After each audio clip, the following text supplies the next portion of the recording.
Urinary bladder structure. How anatomy impacts UTI susceptibility. The urinary bladder is a fascinating organ that plays a crucial role in our health. It is a hollow, muscular structure located in the pelvis, designed to store urine until it is ready to be expelled. Understanding its anatomy can help us grasp why some people are more prone to urinary tract infections, commonly known as UTIs. The bladder wall consists of several layers. The innermost layer is called the mucosa, which is lined with transitional epithelium. This specialized tissue allows the bladder to stretch as it fills with urine while also providing a protective barrier against harmful bacteria. Beneath the mucosa lies the submucosa, which contains connective tissue, blood vessels, and nerves. The muscularis layer, made up of smooth muscle known as the detrusor muscle, is responsible for contracting to expel urine. Finally, the outer layer, called the adventitia, anchors the bladder in place. When the bladder fills, its shape changes from small and round to elongated, with an average capacity of about 400 to 600 milliliters. The bladder connects to the kidneys through the ureters, which enter at a specific area known as the trigone. Urine exits the bladder through the urethra, which is controlled by two sphincters: the internal urethral sphincter, which is involuntary, and the external urethral sphincter, which is under voluntary control. Now let's explore how this anatomy impacts susceptibility to UTIs.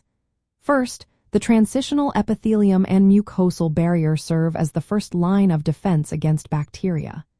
If this layer is damaged, for example, due to catheterization or inflammation, the risk of infection increases significantly.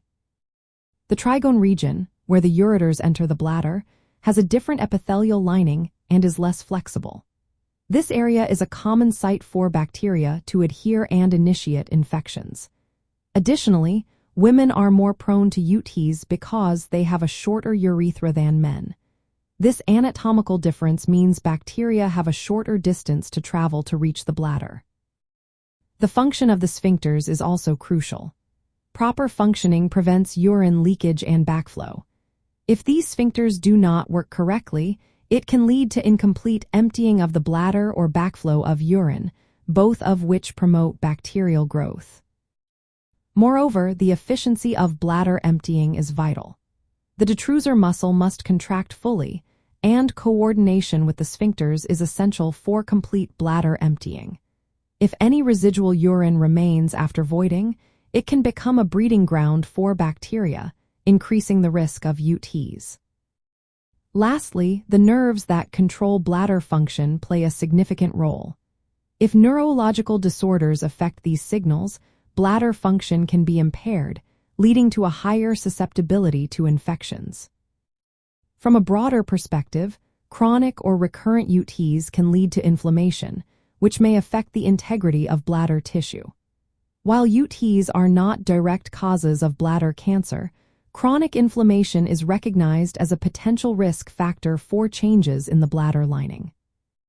In summary, the urinary bladder's layered structure, specialized transitional epithelium, trigone anatomy, sphincter function, and efficient emptying all play important roles in influencing susceptibility to urinary tract infections.